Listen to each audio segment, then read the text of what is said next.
Hi, my name is Grace Spees, president of the Farmers Branch Chamber of Commerce. And here on today's Chamber Chat, we have Faith Johnson, who is running for Dallas County District Attorney. Welcome, Faith. Thank you. Thank you so much, Grace, for having me. I'm so excited about your podcast. Wonderful. Well, we're excited to hear a little bit about why you're running for office. So let's start with the classic. Tell us about yourself. Okay, and then you probably want me to do that in 2 minutes, and that's lawyers can't do that in 2 minutes, but I'm going to try. Obviously, most people know that I was a judge for 17 years here in Dallas County, and back in 2016, the Governor Abbott appointed me to be the Dallas County District Attorney. So I served as your Dallas County District Attorney for 2 years, 2017 and 2018. And obviously before that, I had a great amount of background to do the job, from being a judge. And even before that, I was an assistant district attorney. I served there as an assistant district attorney before becoming a judge for 7 years. In the last 2 years as district attorney, assistant district attorney, I served as the chief of the child abuse unit. So in fact, I helped create that unit. It used to be where they would just simply plead molesters to probation. And we started that unit under John Vance, who was the DA at the time. And we were able to start getting really stiff sentences for people who molested our kids. That's such a passion. I mean, I feel so strongly about our kids, from molestation, child abuse, to human trafficking. So I have that background, and I have my degree, a law degree. I have a BA degree. I have a master's in counseling. Originally from Atlanta, Georgia, youngest of 13. I'm 13. Wow. Yes, I'm the youngest of 13. And one of the things, I just got to tell this real quickly, I had no idea what I really would become. And I guess as a young age, most people don't know. They just kind of breeze their way or float their way through. I knew that I was very studious growing up, and I love studying. I love books. And in fact, if I wasn't playing the piano, which I learned how to play from age 5 up until 18, if I were not doing that, then I was studying. And one of the things my mom asked me at a very early age, when I was about to graduate from high school, and she said, "Baby girl, what do you want for graduation?" And she had saved $25 to get me whatever I wanted, because remember, I'm the youngest of 13, so we were poor growing up. I may have had 3 outfits per week that I was wearing to school. And it really shocked my mama when I told her, "Mama, I want 100 friends." And she said, "Wait a minute, baby girl, do you understand? I have saved $25 to get you whatever you want. What do you want? Did you want a new dress, a new pair of shoes?" I said, "No, Mama, I want 100 friends. And she said, "Baby girl, what are you going to do with 100 friends?"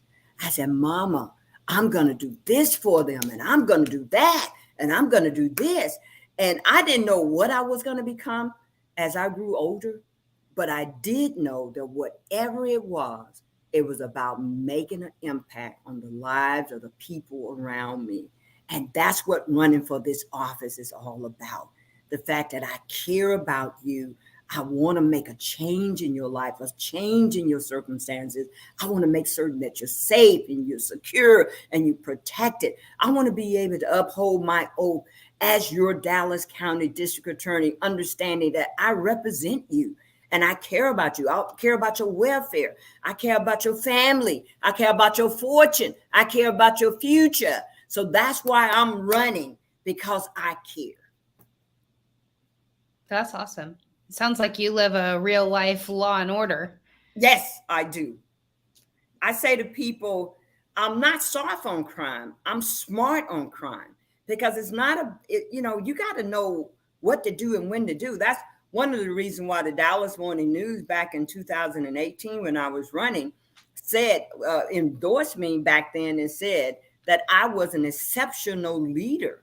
And an exceptional leader is someone who's going to take the wheel and run it and take responsibility for everybody. You're taking responsibility for those who have little, those who have a lot, those who are rich, poor, those who are black and white, green, what have you, those who are young and old. And you got to know what to do and when to do it, because obviously we got to be able to prosecute these violent criminals out here in our streets. But we also have to understand that we got to show some compassion, especially for some of our young people who go out there and make some crazy mistakes. We don't want them to be marked for the rest of their lives. So that's what leadership is all about, Grace, is being able to know the difference and how to do it and how to apply it, and to make certain that everybody, not just a few, not just those who steal, but everybody, your shop owners, everybody is protected in Dallas County. Well, there's quite a lot to respond to there. So what are the top 3 issues that you're passionate about? I know you mentioned one is children. What are the other big issues that you feel like are important for our county? I think one of the policies that the current DA has implemented, the fact that you can go in and steal up to $750, not quite $750, $749.99. As long as you don't steal more than $750, it's under $750, then you're not prosecuted. That's a big issue for me and for so many people in Dallas County. And that policy got to go. It's against the law to steal. And to say that we're not going to prosecute you, you don't see the ramification for that kind of policy. Because I mean, I have so many people have given me so many horror stories on people coming into their stores and stealing. I had a young mother who had 3 kids. She had a business, and people were robbing her blind. She ended up having to go out of business, and guess what happened to her? She had to go out of business, has no income. She's literally on welfare with her and her 3 kids. So we can't say it's okay to steal. What about the other guy? What about the small business person? What about the large business owner? So that's one of my key points, is that we can't have that kind of policy. It's not fair. But there are ways to be able to handle people who steal. I had a memo program that I had initiated for a whole lot of small type crimes. And what we do is we don't not prosecute you, but what we do is we give you an opportunity to do community service, go through some training, pay that money back, and then we would dismiss your case if you don't have any outstanding other charges and that sort of thing. If we're training you on what it is how you can make a living, how you can get on the right track, that's what we want to do. We can't just throw up our hands and say, okay, you're going to steal anyway. Think about it. How many parents teach their kids to steal? So if we have a policy to say it's okay to steal, we are in contrary to our parents' teaching, because parents normally will not teach their kids to steal. So that policy, theft under $750, that's going to go day one. Then obviously human trafficking is a big issue for me. You know that Dallas County is one of the hubs for human trafficking. Human trafficking is the biggest money-making offense in this country. People are making more money on trafficking humans than they are selling drugs. But can you imagine? And you know why they do it? With a drug, they sell you the drug, it's gone. You got to come back. But with somebody they human traffic, they can sell that person or provide that person to somebody time after time after time. And we do not want our young people to be subject to human trafficking. It's not right. It's not fair. It's against the law. So that's one of my biggies also. One of my third biggie is being able to prosecute violent criminals. Do you know under the current DA, violent crime have gone up 200%. We got to get a handle over that. We got to get a handle. I don't know about you, Grace, but I want to be home by 9 o'clock because I'm afraid to roam the street, not knowing what's going to happen. You could be innocently just in your car, and somebody is shining their floodlights on you, and you're just blinking your lights to say, hey, I see your lights. You may not understand that your floodlights are on. And they'll get mad and come up and shoot you in your head. So violent crime, we got to get a control over the violent criminals in Dallas County. So those are there's so many things, but those are three of my top things that we got to address in Dallas County. Wonderful. I have a few comments here I'm going to pop up. Going back to the theft policy, I have a question here from Mike. He says, what will you do about that policy what would it look like in your ideal world? So would you eliminate it completely? Absolutely. $0 stealing is stealing? Absolutely. Absolutely. I plan to eliminate that policy because number one, as your DA, you swore, I mean, you're the chief law enforcement officer in this county. So you are swearing that you're going to uphold the law. Now, you can prosecute, and there's an issue of how do you punish people. So what I had this program when I was your DA back in 2017 and 2018. We put people on memo program when they have a first time offenders. Obviously, we don't want people to be marked for life if we can give them a second chance. I believe in second chances. So what you do with those people, yes, you arrest them. Right now, police officers aren't even arresting people who commit those offenses because the DA say, hey, you can forget it because I'm not going to prosecute. At first, the police officers were going out, but now it's to no avail. So they don't go out. And criminals are literally telling police officers, you can't arrest me because the DA said that I can steal up to $750 and there's nothing you can do. Now that's in their mind. They can do it. And some of them are going into the stores with calculators to count up to make certain that whatever they're stealing is not more than $750. So yes, there's a way to handle that for people who are first timer. I had that memo program before. I plan to implement that memo program before, meaning that if you go through so many classes, community service, repay the money, we get you with certain services. They help you get on your feet. That's what it's all about. It's about being able to bring the whole community together to be able to attack problems. Because you as a DA, you can't do it by yourself. You got to have partners. So you got a whole lot of people out there who's willing to work with you to make a difference in people's lives. Awesome. I'm going to pop up a few quick comments here from Alex. First of all, he says that he likes the memo program. Says thank you for speaking common sense in an uncommon sense world. Thank you. I appreciate that. So what do you feel like are the biggest challenges that are facing the DA's office currently? Oh, wow. It's so much going on down there. It's the judges are fighting with the DA. The DA is fighting with the judges. It's crazy down there right now. You got to kind of bring some order, not only to the community. You got to bring order right there where you're working. In fact, until you bring order down there where you're working, you're really not going to be successful in bringing order to the community. One of the things I did, Grace, when I went into that office in 2017, I knew that office was in disarray. And I knew the morale was down. And I knew it was important that you build up staff in order for staff to feel very confident about representing the people of Dallas County. So one of the things I did, I started taking all of my prosecutors to lunch. It took me 6 months to do that. I wanted them to know me. I wanted to know them. I wanted them to know exactly what I expected. And I wanted to know what are some of the hurdles? What are some of the problems? What are some of the issues? How can I help you resolve some of this so that we can work as a team? See, it's about a team. It's not one person up here who's a honcho or who's the main person in charge. You got to have a leader who believes that they got a team that's going to work for Dallas County. And that's what I was trying to achieve, is to make certain that we had a team. So it took me 6 months. I spent my own money.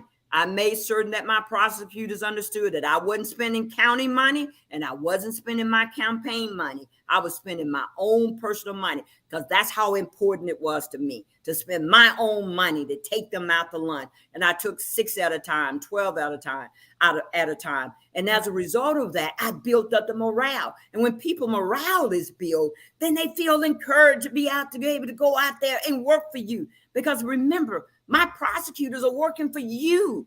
I'm your lawyer. My prosecutors are the lawyers for the citizens of Dallas County.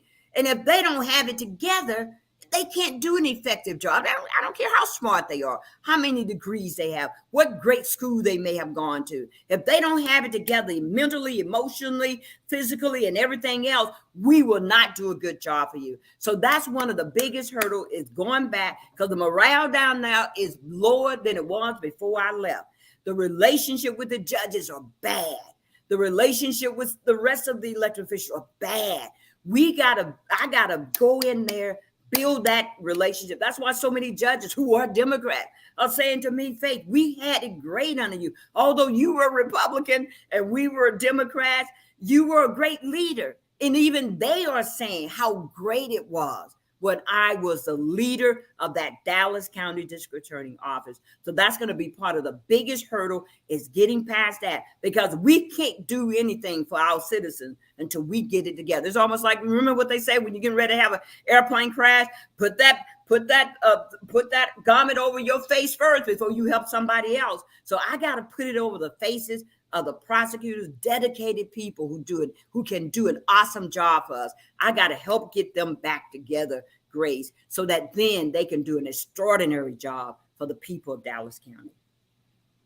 Well, Faith, I can tell you have a lot of passion. Yes, I do. And a lot of energy. A lot of energy. You have to remember now, my daddy lived till he was 100 years old. He was about to be 101. He worked until he was 90 years old. And one of the things my daddy instilled in all of his 13 kids, you be faithful, you be committed, you be dedicated, and you work hard.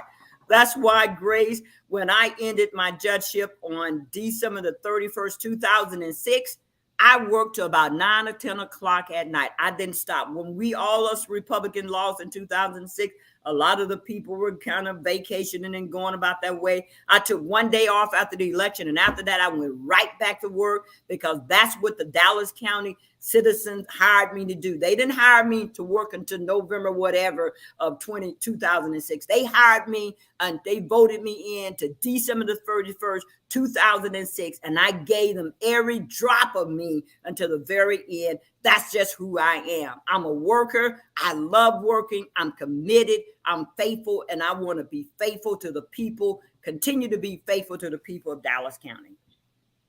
That's awesome. We definitely have that in common. I love working, so yes, I admire that in you. Thank you. So tell us a little bit about the campaign trail. I saw a video of you singing. Oh, did you? I did. So what have been the challenges? What have been the joys? Tell us what that experience has been like for you. You know something, you saw me singing that day. I think we had a Beatle tribute fundraiser, and it was a lot of fun. I loved it. Now, normally at my fundraiser, I play the piano. You know, I'm a concert pianist, and I learned how to play the piano. As poor as we were, my dad would pay $2 for all his girls, $2 a lesson for all his girls to learn how to play the piano.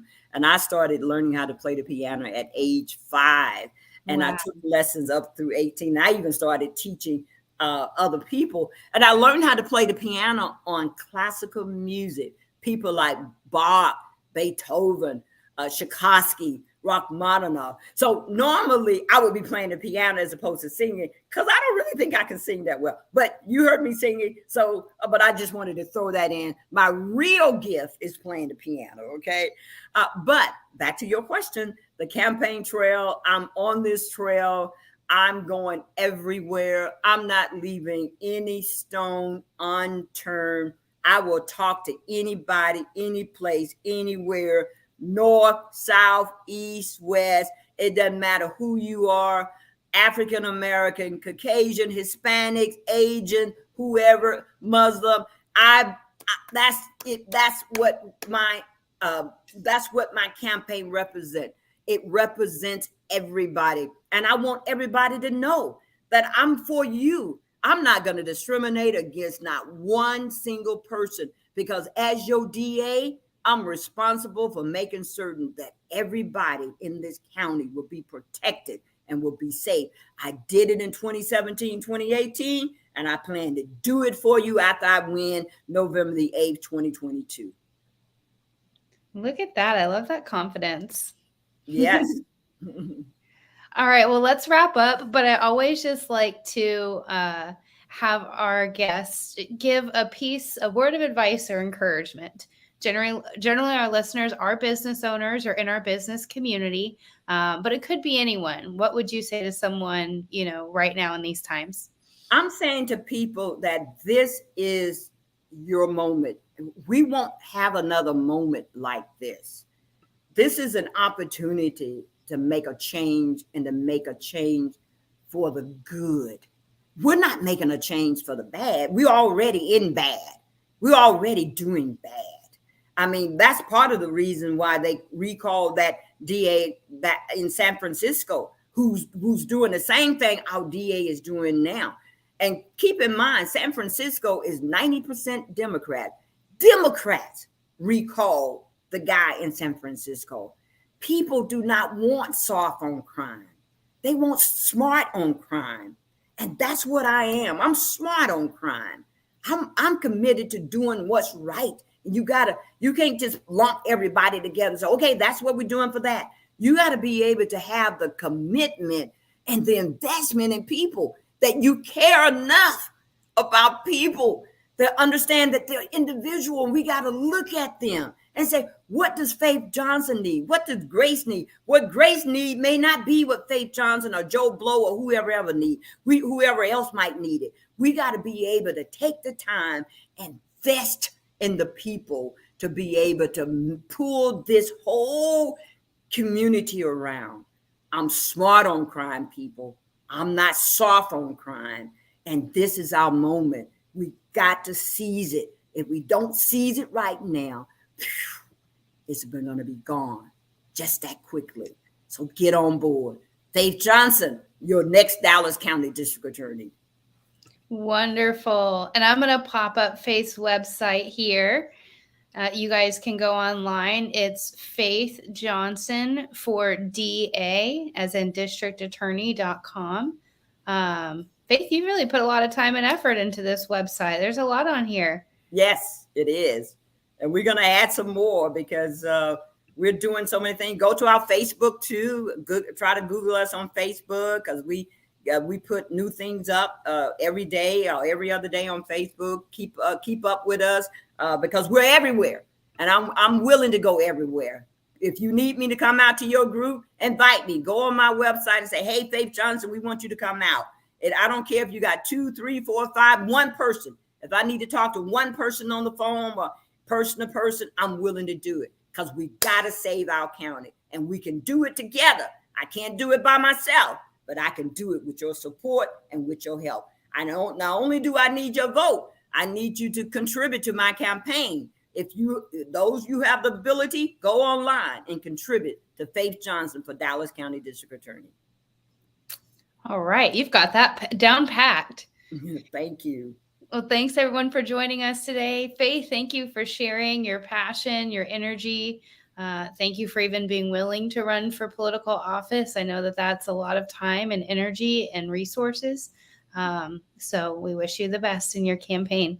Thank you. And thank you so much, Grace, for having me on. And thank you for all of you who listen to the podcast. Hopefully I was able to bring some light to this whole race into who I am. Thank you so much. Thank you, Faith. Have a good day.